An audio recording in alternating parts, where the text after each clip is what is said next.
যদি কেউ অন্যায় করে, আচ্ছা, দল মধ্যে খুব মাছ ধরছে। তো আমরা এখন আছি হেমনগর। তো এখন বাজে সকাল 11টা। তো আমরা ঘুরতে ঘুরতে সুন্দরবনের বহু জায়গায় আমরা তো চলে যাচ্ছি এবং ঘুরে বেড়াচ্ছি। সেখানকার বিভিন্ন রকম তথ্য আপনাদের সামনে আমরা তুলে ধরার চেষ্টা করছি এবং এইখানকার মানুষ একটা সময় তারা কিভাবে দিন কাটিয়েছে। মানে রয়্যাল বেঙ্গল টাইগার প্রায় সময় ওপার থেকে পেরিয়ে চলে আসে। আর এই সামনে যে নদীটা দেখছেন, এই নদীটা হচ্ছে রায়মঙ্গল নদী। আর ওই সাইড থেকে আপনাদেরকে দেখাচ্ছি, যেহেতু সামনে এটা একটু জঙ্গল আছে বলে দেখতে পাচ্ছেন না ঠিকভাবে। তো আপনাদেরকে গ্রামের দৃশ্যটা দেখাচ্ছি। দেখুন, এখনো পর্যন্ত কিন্তু সুন্দরবনের বহু জায়গায়, এইসব জায়গাগুলোয় এখনো পর্যন্ত সেই মাটির ঘর, দেখুন খড়ের চাল, মাটির ঘর এখনো পর্যন্ত আছে। ঠিক আছে, তো গ্রামের যে সুন্দর অপূর্ব দৃশ্য সহজে কিন্তু দেখা যায় না। এখন যেহেতু মানে ধান কাটার সময়, অনেক ধান কাটাই হয়ে গেছে দেখতেই পাচ্ছেন। এবং এখানকার একটু কারু কাছ থেকে আমরা একটু শুনে নেব, কাউকে যদি দেখি তো আমরা এখান থেকে শুনে নেব যে এখানকার মানুষ কিভাবে তারা দিন কাটাচ্ছে। তারা প্রতিটা মুহূর্তে জীবনের সাথে লড়াই করে তারা বেঁচে আছে। এবং এখানে কিন্তু তেমন কোনো উন্নত কোনো মানে তোকে কাজবাজ কিছুই নেই। বেশিরভাগ মানুষ কিন্তু বাইরে চলে যায় ধান কাটা, ধানের কাজ, রোয়ার কাজ, ঠিক আছে, সেগুলো করার জন্য মাসের পর মাস কিন্তু বাইরে থাকে। আবার অনেকে আছে তারা এই সুন্দরবন জঙ্গলে মাছ কাঁকড়া ধরে তারা কিন্তু খায়।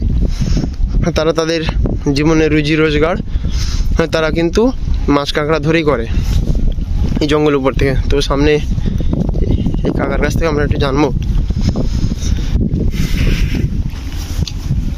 আচ্ছা কাকা, আপনার তো বাড়ি তো এখানেই?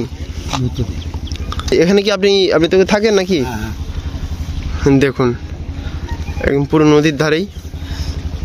এই নদী হচ্ছে রায়মঙ্গল। তো এটা রায়মঙ্গল। আর হচ্ছে ওই সাইডে যে নদীটা চলে গেছে, ওই নদীটার নাম কি?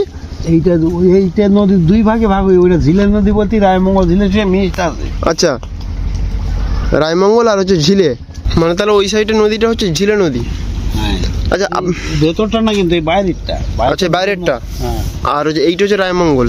রায়মঙ্গল কেটে কিন্তু কালিন্দী চলে গেছে। হ্যাঁ, কালিন্দী নদী গেছে। এই নদী ওখান গিয়ে সমুদ্রে মিশে গেছে।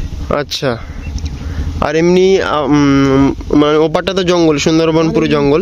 মানে মিনিট দিয়ে মোটরসাইকেলে হ্যাঁ, এই সামনে রাস্তাটা ঘুরবে, ও ডাইনাতে ওপারে নদী পড়বে, নদীর ওপারে জঙ্গল। আপনাদের ওপার থেকে বাঘ পেরিয়ে এপারে আসে? হ্যাঁ, মাঝে মাঝে আগে, এখন আসছে না। আগে পেরাই আসছে।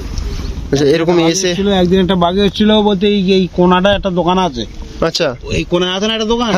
হ্যাঁ, ওখানটা একটা দোকান। ওদের ছাগল এই মুশারির মধ্যে ছিল, মুশারি ব্যাটে ধরে দুটো তিনটে ছাগল মারি ফেলে বাবা ফেলে সেই মানে ওই বাঘে করতো। তো ওই বাঘে এই গাছের মধ্যখান থেকে নদীতে পুড়ে।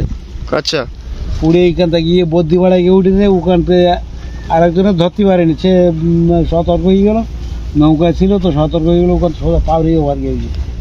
ও কুমির মারি এপারে ওপারে আসে তো বা ওপারটা তো কুমির মারি। ও, তার মানে তা ওরকম ভাবে এসে তোকে গরু ছাগল ক্ষতি করেছে, তাই তো? ওই রাত্রে গিয়েছে, রাত্রে গরু ছাগল সামনে ভাই। আর এমনি কোনো মানুষের কোনো ক্ষতি? প্রথম মনে করেছিলাম যে বোধহয় কার গরু ছাড়িয়ে গিয়েছে। আচ্ছা, আমি দরজা খুলিনি, এই রেলিং ফাঁকাতে দেখলাম সে তো বাঘ। আচ্ছা, আপনি তখন কি এই ঘরেই ছিলেন? এই ঘরেই রাত কাটান আপনি? হ্যাঁ, রাত দিন সমান দিকেন থাকি। ও, একাই থাকেন? একাই রান্না বান্না করে খান? আর এমনি আপনি তো কি কাজ করেন, কি মানে তো চাষবাস করেন নাকি? চাষ ওই জমি জমা পাওয়ার টিলার একটা আছে, টুকটাক জমি চালাই। ও, আপনি তো জঙ্গলে যান না, তাই তো? তার মানে এবারে যখন বাঘ এসেছিল তাহলে তো গরু ছাগল মেরেছে, এমনি কোনো মানুষের? সেই একজনের বাড়ি থাবা মেরেছিল, মানে দক্ষিণ ঘরে ঢুকেছিল তো, প্রথম জানতে পারেনি, দেখেন থাবা মেরে আওয়াত করে হাঁটা করে। তারপরে তো ফরেস্টার এলো, এসে ধরার জন্য খুব চেষ্টা করলো। লাস্ট করে কোস্টার বাড়ি, পুঞ্জাইয়ের বাড়ি রেঞ্জারের মুখে মারলি গুলি করল বাঘটাকে গুলি করেছে ফরেস্টের লোক এসে? ফরেস্টার রেঞ্জার নিজে গুলি করলো। আচ্ছা, সকালে তো রাত্রে ভোরের দিকে ঢুকেছে দক্ষিণ ঘরে, সেখান থেকে ফরেস্টের সঙ্গে পেয়ে খাঁচা মাথা নিয়েছে, ধরার কোনো মন্তব্য নিচ্ছে না। কাঁকড়া ধরা পার্টি, মাছ মারা পার্টি, মাছ ছোটো ছোটো খালে ঢুকবে, জাল উল্টে দিত। আচ্ছা, অনেকে জাল কাটিয়ে দাঁতে কাটিয়ে বাড়ি আনতো। এখন তো সরকার সেই সব ব্যবস্থা, দুপোস্ত করে জাল দেওয়া। হ্যাঁ দুপোস্ত করে জাল দিয়েছে। এখন তো সরকারের অনেক রকম ভালো ভালো ব্যবস্থা করেছে, মানে কোথাও যদি বাঘ হেমনগর প্রায় আসতো বা। আচ্ছা, ওদের ওই আশ্বিন কার্তিক মাসে হলে বাচ্চা হওয়ার ভয় থাকে, তো তখন ওই ইয়ে বাঘগুলোর বাচ্চা হলে মদ্দা বাঘগুলো ধরে খাই ফেললে। হ্যাঁ, যার জন্য ওরা ফাঁকায় দেখতে লোকালয়ে যাবো, তখন ধান টান দিকে দেখা যাচ্ছে অনেক খেয়ে আছে, ধান বাগান থাকলো, কারোর হয়তো ধান কাটতে গেলে হয়তো বাচ্চা যখন হবে যে মেয়ে বাঘটা, তখন সে কিন্তু কারোর ক্ষতি করার চেষ্টা করে নাই, থাবা মরে সতর্ক করে দেখিয়ে দেয় যে আমি এখানে আছি। আচ্ছা, সে তার বাচ্চাকে বাঁচানোর জন্য। ছেলে বাঘগুলো মানে খেয়ে নেয় কেন? ওদেরই তো বাচ্চা, ও খাইয়ে নেয়। মানে এটার কোনো কি কারণ আছে যে ওরা এরকম নিজেদেরই ওরা খায়, যার জন্য মেয়ে বাঘগুলো যখন পেটে বাচ্চা দেখা গেলে এই লোকালয় বেশি আসি বেড়ে। এই তো ঝাড়খণ্ড উড়িষ্যার লাইনে তো একটা বাঘ ঢুকলো, সেও তো মেয়ে বাঘ, এখনো চেষ্টা করে তো পায়নি। তার জন্য জাল, মানে লোকালয় এলাকায় জাল তো দিচ্ছে খুব। ওরা যখন বাচ্চা দেয় তখন ওরা একটু নিরাপদে থাকার জন্য, আর যখন দেখা যাচ্ছে বাচ্চা হওয়ার সম্ভাবনা আছে, তখন জঙ্গলে, খুব গভীর জঙ্গলে থাকে না, নদীর প্রায় কানায় থাকে। কারণ গভীর জঙ্গল তাহলে পুরুষ বাঘগুলো তো ওই বাচ্চা হলে তো খাই বিল দেবে, খায় বেশি। তার মানে মেয়ে বাঘই মানে লোকালয়ে ঢুকে যায় বেশি, মেয়ে বাঘ বেশি পেরিয়ে আসে। বানর গুলো মাঝে মাঝে আসে, মাঝে হাঁটে। ওদের পেরিয়ে আসে কি করে বানর? এত বড় নদীর নিয়ম কারণ আছে, কোনো বানরের দলে যদি কেউ অন্যায় করে, আচ্ছা, দল মধ্যে খুব মধ্যত দেবে, দল ছাড়া করে দেবে। যখন মারতে গাড়ি চরে ফেলবে। আচ্ছা, বাঁদরে? হ্যাঁ, বাঁদরে। আচ্ছা, খুব নিয়ম কারণ আছে। আচ্ছা, কেউ যদি অন্যায় করে তার ধরে চারদিক থেকে ব্যাট দিয়ে ধরে এমন মারবে, যদি মার খাতে পারো থাকো, না খাতে পারো তো হাঁটো। ও জঙ্গলে মানে নদীতে বাড়ি দেবে, তাড়িয়ে দিলি ওই সাঁতার দিয়ে পারাই জোট। তার মানে বোঝা যায় যে মানুষের মধ্যে শুধু আইন প্রশাসন নেই, ওদের মধ্যেও আছে বিরাট। আমার মানুষের মধ্যে তো আছে, যায় একটু এর বকতা বললাম, ওর বকতা বললাম, সেটা কোনো কথা একটা চড় মারলাম। কিন্তু ওদের দলে অন্যায় করলি তার ছাড়নি, ও বেদম মারে। এটা তো দারুণ জিনিস। আরে কি হয়েছে, সৈন্যকালে আমি তখন আমার বোট ছিল, সৈন্যকালে গিয়েছি। এখন সৈন্যকালীর ওপর নিচে খাঁচা, মানে তারের খাঁচা করা আছে, সাইড দিয়ে উপর দিয়ে করা আছে। আচ্ছা, ওই রেলিং করা আছে, রেলিং এ মানে খুঁটি মতো আছে, ওকে মালটা বই দিয়েছে। এক বউ কি করেছে, এই ব্লাউজের খুলতে মানি ব্যাগ বার করে আবার কি করলো না করলো, ব্যাগটা আবার এই ব্লাউজে করে ঢুকিয়ে দিল।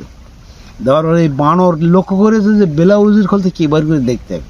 হ্যাঁ, এবার আইসক পয়সা ব্লাউজ একে খেঁচা ছিঁড়ে ফেলেছে, মহিলাটা খুব লজ্জায় পড়ে গেছে। আচ্ছা, ফিলি ওই ব্যাগ নিয়ে ওই মাথা নাকি উঠে দেখলো, ছিঁড়ে ও তো চেন টেন খোলার অভিজ্ঞতা দেননি বানর যারা। এবার চেন খোলা ওই ব্যাগটা ছিঁড়ে গুঁড়ে বের করে দিল, যে ও তো খাওয়ার কিছু নেই, টান মানে গায়ে সে বউটা খুব লজ্জায় পড়ে গিয়ে ব্লাউজে ধরে টান দিয়ে একদম ছিঁড়ে ফালিয়ে গিয়ে।